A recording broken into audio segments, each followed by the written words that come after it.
Hi friends, welcome to Healthy Cooking Channel. இந்த வீடியோல நம்ம இன்னைக்கு சுவையான பிரண்டை தொக்கு எப்படி செய்யலாம்னு பார்க்கலாம். சூடான சாதம், இட்லி, தோசை, சப்பாத்தி இது எல்லாத்துக்குமே அட்டகாசமான காம்பினேஷன்.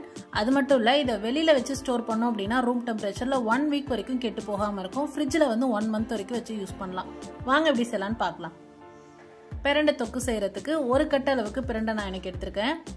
பிரண்டை நம்ம செலக்ட் பண்ணும்போது முக்கியமான விஷயம் பார்க்க வேண்டியது என்னன்னு பாத்தீங்கன்னா ரொம்ப முத்தலா இருந்தது அப்படின்னா அந்த நாரும் அதிகமா இருக்கும், நமைச்சல் தன்மையும் அதிகமா இருக்கும். கொஞ்சம் பிஞ்சு பதமா எடுத்துக்கிட்டோம் அப்படின்னா நம்ம துவையலா இருந்தாலும் சரி தொக்கா இருந்தாலும் சரி நமக்கு நல்ல டேஸ்டியே கிடைக்கும், நார் அதிகமா இருக்காது, நமைச்சல் தன்மையும் கம்மியா இருக்கும்.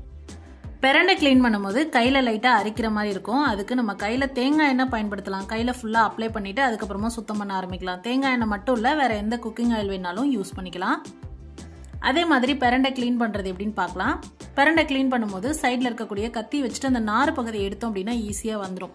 ரொம்ப எலசா இருந்தது அப்படின்னா நம்ம அப்படியே யூஸ் பண்ணிக்கலாம், நாரு கூட எடுக்க தேவையில்லை, அதுல நாரே வராது. இது போலவே எல்லா பிரண்டையும் கிளீன் பண்ணி எடுத்துக்கோங்க. நல்லா கழுவிட்டு எடுத்துட்டு வந்திருக்கேன் நான் இப்போ. அடுத்து நம்ம பிரண்டை தொக்கு செய்யறது எப்படின்னு பார்க்கலாம். கடாயில 1 டேபிள் ஸ்பூன் அளவுக்கு நல்லெண்ணெய் விட்டுக்கோங்க. செக்கில் ஆட்டின நல்லெண்ணெய். இந்த ரெசிபி செய்யறதுக்கு முழுக்க நல்லெண்ணெய் பயன்படுத்திக்கோங்க. எண்ணெய் சூடானதுக்கு அப்புறமா சுத்தம் பண்ணி வச்சிருக்கக்கூடிய பிரண்டையை அதுல சேர்த்துக்கலாம். உங்களுக்கு இன்னுமே கொஞ்சம் கூட நாறு தெரியக்கூடாது அப்படின்னா பிரண்டையை கட் பண்ணும்போது நல்லா பொடிசா கட் பண்ணீங்க அப்படின்னா நம்ம சட்னி அரைச்சாலோ துவையல் அரைச்சாலோ அந்த நாரா வராது.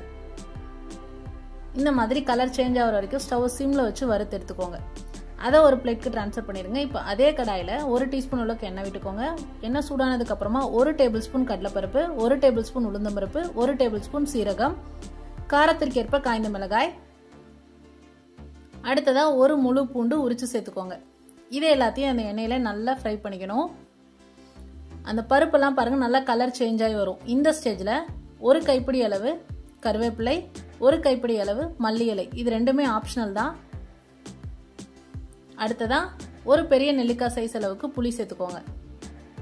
புளியை நல்லா கழுவிட்டு அதுல இருக்கக்கூடிய கொட்டையெல்லாம் எடுத்துட்டு சேர்த்துக்கோங்க. 1 டேபிள் ஸ்பூன் அளவுக்கு கல்லுப்பு. புளி கல்லுப்பு சேர்த்துட்டு 2 நிமிஷம் வதக்கிட்டு ஸ்டவ் ஆஃப் பண்ணிடுங்க. இப்போ இதை நல்லா ஆற விட்டுட்டு மிக்சர் ஜார்ல சேர்த்துக்கலாம். அரைக்கும் போது முக்கியமா கவனிக்க வேண்டியது என்னன்னு பாத்தீங்கன்னா ரொம்ப தண்ணியா அரைச்சிடக்கூடாது. ஏன் அப்படின்னா நம்ம தொக்கு நல்லா கொதிச்சு வரதுக்கு லேட் ஆயிடும். அதனால தண்ணி எவ்வளோக்கு எவ்வளோ கம்மியா சேர்க்க முடியுமோ அந்த அளவுக்கு கம்மியா சேர்த்து அரைச்சு எடுத்துக்கோங்க. உங்களுக்கு நைஸா வேணும்னா நைஸா அரைச்சிக்கலாம், கொஞ்சம் கரகரப்பா வேணும்னா கரகரப்பா அரைச்சிக்கலாம். நமக்கு எந்த மாதிரி வேணுமோ அந்த மாதிரி எடுத்துக்கலாம். அடுத்து கடாயில 2 குழிக்கரண்டி அளவுக்கு எண்ணெய் விட்டுருக்கேன். சின்ன குழிக்கரண்டி. உங்களுக்கு ரொம்ப நாளைக்கு வச்சு யூஸ் பண்றீங்க அப்படின்னா இன்னும் கொஞ்சம் எண்ணெய், நம்ம ஊறுகாய்க்கெல்லாம் எந்த அளவுக்கு எண்ணெய் விடுவோமோ அந்த அளவுக்கு எண்ணெய் விட்டுக்கோங்க. எண்ணெய் சூடானதுக்கு அப்புறமா கடுகு வெடித்ததுக்கு அப்புறமா 1/4 டீஸ்பூன் பெருங்காயத்தூள் சேர்த்ததுக்கு அப்புறமா நம்ம அரைச்சு வச்சிருக்கோம் இல்லையா அந்த விழுது அதுல சேர்த்துக்கணும். சேர்த்துட்டு நல்லா கலந்து விட்டுருங்க. நான் ரொம்ப கம்மியான குவான்டிட்டி செய்யறதுனால எண்ணெய் கம்மியா சேர்த்திருக்கேன். நீங்க ரொம்ப நாளைக்கு வச்சு யூஸ் பண்ற மாதிரி இருந்தது அப்படின்னா நிறைய குவான்டிட்டி செய்றீங்கன்னா எண்ணெய் இன்னும் கொஞ்சம் சேர்த்து விட்டுக்கோங்க.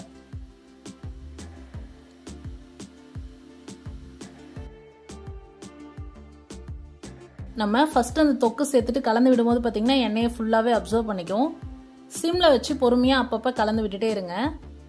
நல்லா வெந்து அது கடாயில ஒட்டாம அந்த எண்ணெய் பிரிஞ்சு வெளியே வர ஸ்டார்ட் ஆகும். அந்த ஸ்டேஜ்ல நம்ம ஆஃப் பண்ணிடும். பாருங்க இதுதான் கரெக்டான பதம்.